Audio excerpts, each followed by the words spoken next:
Tērā te tū wātau e ki ana ko te hunga rangatahi ngā rangatira o a pōpō. Nā whai anō te whakaaro o te karere kia whakatūria he tau matakōrero mā tātahi. Kia rongo ai tātou katoa, he aha ko ia pū ngā take nui ki taua whakatipuranga i roto i te kōwhiringa pōti e haere ake nei. Tuatahi, kei rotorua a kahurangi Maxwell no Ngāti Whakaue me Ngāti Arangi Wewehi. Kei te whanganui ātara a Wiremu Flevel no Ngāpuhi, Ngāti Whātua me Ngāti Maniapoto. Tēnā rā kōrua. Tēnā koe te whanaunga. Tuatahi, kahurangi ngā tauranga i toko ake i te karere ina nahi mo te tūru o te tai tokerau. Hone harawira kei mua i a Kelvin Davis mā te whitu ōrau noiho. O whakaaro? Kāre kore he tino pakanga e haere ake nei mo te turu o te tai tokerau. Engari kia maumahara tātou, kua rima marama mai i te kōwhiringa motuhake o te tai tokerau. A ko te pātai pea, he poto, he roa rānei tērā mo te tai tokerau kia whiria ko mena ko hone harawira te tangata mo rātou. E ai ki ngā tauranga, e aroha tonu, e whai whakaaro tonu ana te tai tokerau ki aia. He wai anō, kei te wero mai a Kelvin Davis, a te waihoro e Shortland anō hoki ki aia. Nā reira, he tino pakanga, kei wainganui a rātou. Nā reira, he pakanga mō hone harawira e haere ake nei. He tino pakanga. Wiremu pēho whakaaro no te tai tokerau koe? Ai, he uri tēnei no te tai tokerau. Ki oka nei whakaaro, toko toru ngā tangata pai hei tū mo te turu Māori o te tai tokerau.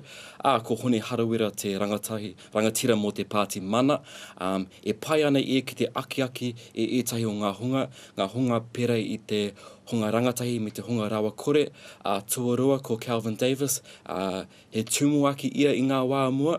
He tino koi ona whakaaro i pāne ki te mātauranga mo ngā rangatahi Māori. Toru ko Wasi Shortland. Korei te tino mōhio hiaha ona whakaaro, ko ia te tauhau. Nā reira kia kaha, kia koutou, kia rātou katoa.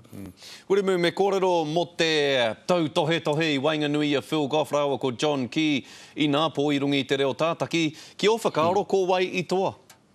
Well, he tino tata te whakataita i Nāpō. Ki oka nei whakaaro, kaore he tangata i toa atu. He tino wero tēnei kia Phil Goff. I Nāpō i whakahe ia i ngā kōrero o John Key. Kei te tū a John Key i te tihi o te maunga. Nā reira kia kaha kia Phil Goff ki te whawhai tonu i ngā hapa o te kawanatanga. Kahurangi, ko koe te tei o ngā māngai mo te hunga rangatahi. E tautoko ana te hunga rangatahi awa i a Phil Goff i a John Key rānei? E aua. Te ahua nei kei te... E ai ki ngā tauranga. E aro hanui ana Aotearoa ki a hone ki. Te ahua nei. Engari te tautohe i ngā pōra, he kaha no Phil Goff ki te taupatu atu kia hone ki. Me kaha ake ia ki te whakaputa i ngā kaupapa matua o Reipa kaua ki te tautohe atu ki aia. Ka rawe kōrua, tēnā rawa atu rā kōrua mo tō whakawātea, tō kōrua whakawātea mai ia kōrua. Kahurangi Maxwell, Wiremu Flevel, tēnā rā kōrua mā te wā, nera? Kia ora. Tēnā koe matua.